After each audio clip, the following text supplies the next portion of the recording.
Creative Story Tree. एक समय की बात है। बारिश की तेज बौछारें एक सुनसान पहाड़ी गांव को भिगो रही थीं। अंधेरे में डूबी गलियों में केवल बिजली की कड़क और कुछ कुत्तों की डरावनी आवाजें गूंज रही थीं। उसी अंधेरे में एक नौजवान अर्जुन अपनी पुरानी जीप से उतरकर एक टूटी सी हवेली के सामने खड़ा था। उसे एक पत्र मिला था। अगर तुम जानना चाहते हो कि तुम्हारे पिता की असली मौत कैसे हुई, तो 5 अप्रैल की रात 12 बजे इस हवेली में आओ, अकेले।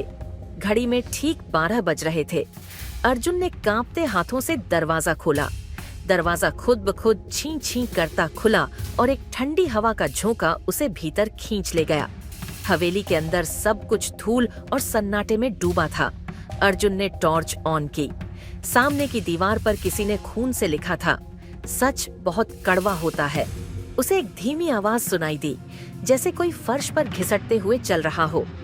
अर्जुन ने टॉर्च घुमाई, पर वहां कुछ नहीं था।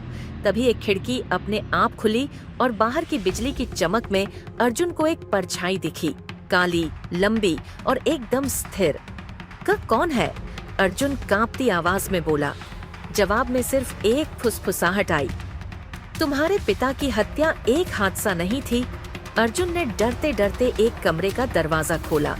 वहाँ एक पुरानी अलमारी थी, जिसे वो हमेशा से अपने बचपन में बंद देखता आया था। किसी ने बताया था, इसे कभी मत खोलना, लेकिन आज वो खुल रही थी। अंदर एक डायरी थी।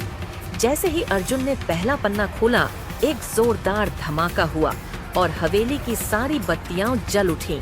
डायरी में लिखा था, मैं विजय प्रताप अपने बेटे अर्जुन से माफी मांगता हूँ। मैंने जो सच छिपाया वह अब तुम्हें जानना चाहिए।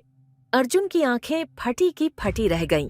डायरी में लिखा था कि उसके पिता गुप्त एजेंसी के लिए काम करते थे और उनकी मौत एक मिशन के दौरान हुई थी।